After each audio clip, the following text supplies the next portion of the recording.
Time for a closer look at a scooter that seems to have gone under the radar around the world. Everybody knows Vsett, everyone knows the Vsett 11, but the Vsett 11 Super 72. Who's heard of that? For those of you that haven't heard of this is your wake-up call, because this represents the high point of scooter performance right now, and it's available for substantially less than competing scooters like the Carbo Wolf King or the Nami Bird. So what sort of bang are you getting for your bucks, I hear you ask? Well, I'm here to answer those questions. It's a 2,000 watt per wheel scooter, so you're talking 4,000 watts. It's 72 volts, hence Super 72. So you're punching at the high point of performance. Most scooters will be 60. 72 really is where it all comes together, and the synergy of those two factors makes the acceleration and top speed of this scooter, quite frankly, alarming. Now, due to a healthy instinct for self-preservation, I haven't tested those top speed claims, but I do have it on good authority and a GPS readout that this is good for 110 kilometers an hour, which quite frankly, on an electric scooter, is getting a bit nutty. Now, what I can vouch for is the acceleration, which is heart-stopping, especially when you drop it into sport mode, which gives you 2 minutes of unadulterated top-end output before you cook the controllers, and that's why it turns off after 2 minutes. But honestly, you hit the gas and it just lights up. The front wheel spins even on the tarmac, and it launches you forward, which A, is very exciting, and B, is particularly handy if you're trying to pull out into traffic and you need to get into that gap. In terms of running gear, the Vsett 72 Super does share a number of components with the standard Vsett 11, good number of components.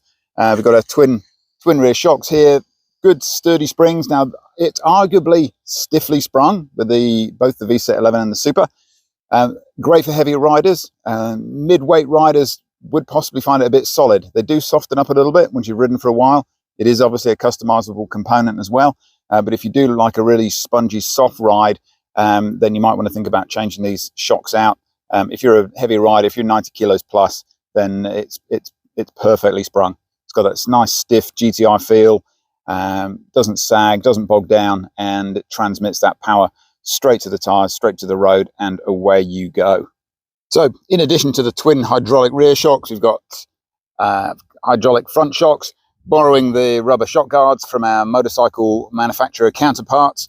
Guard your shocks against getting pitted, guards them against dust and muck getting in there, and obviously keeps the shocks functioning better for longer. Thumping great big disc on here. We've got hydraulic brakes, of course. They're Vsett branded, Vsett's version of the Zoom setup, and they're extremely effective. They do have regen. They also have intelligent regen, so if your battery is fully charged, the regen won't kick in until the voltage drops down to 80 volts.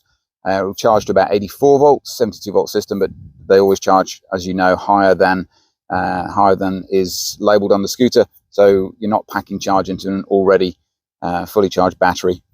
We've got the 11 by 4 inch tires, which are fairly ubiquitous across scooters at this level. We would suggest potentially upgrading those to PMT tires, dependent on how you ride, and those are available as an upgrade option just to give you a little bit more stickiness. But these are perfectly fine, and they do a great job. Of course, you're going to want to fold your scooter, and your folding clamps are here. Flip them out. You've got a double clamp on both sides. It's a tiny little bit of a palaver folding it down. It's not the world's quickest. A, you've got to do 2 clamps, and B, with this sort of tensioning system, you've always got to untension it a little bit more before you can fold it down. But this is not the sort of scooter that you're going to be popping on and off the tube with, or chucking it in the car boot a couple of times a day. It's a big, heavy beast.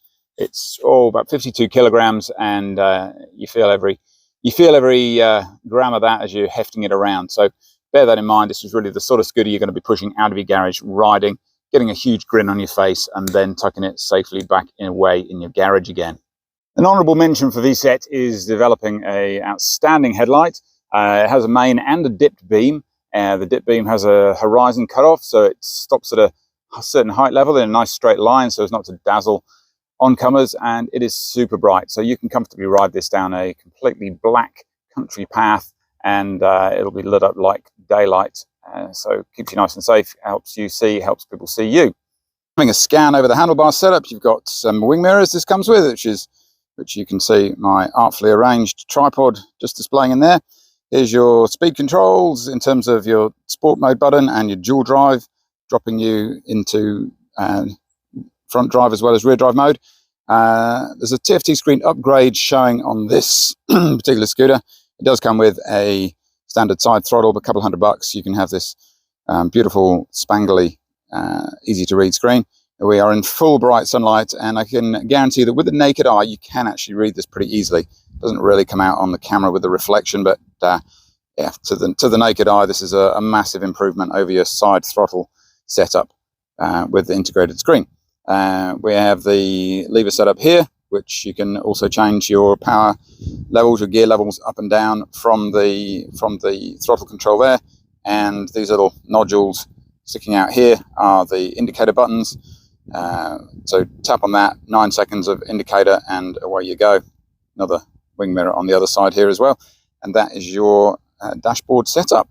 So who's a scooter really aimed at? Well, I would say Vsett are aiming this squarely at the experienced scooter rider. So unless you've come from a motorcycle background, you've ridden a dirt bike, something like that, you're used to the feeling of hard out acceleration, then this is not going to be a first scooter choice. Someone that's got a bit of experience on mid-level scooters like a Carbo Mantis or a Inicum Ox, perfect step up from that. You already know what it's like to get that acceleration when you squeeze the gas, and this just takes that sensation and experience and sends it to the moon. So in conclusion, this is a scooter to treat with respect.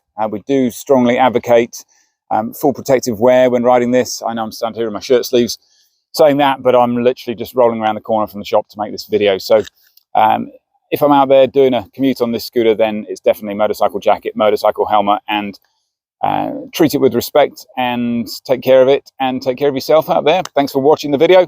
Hope we see you soon.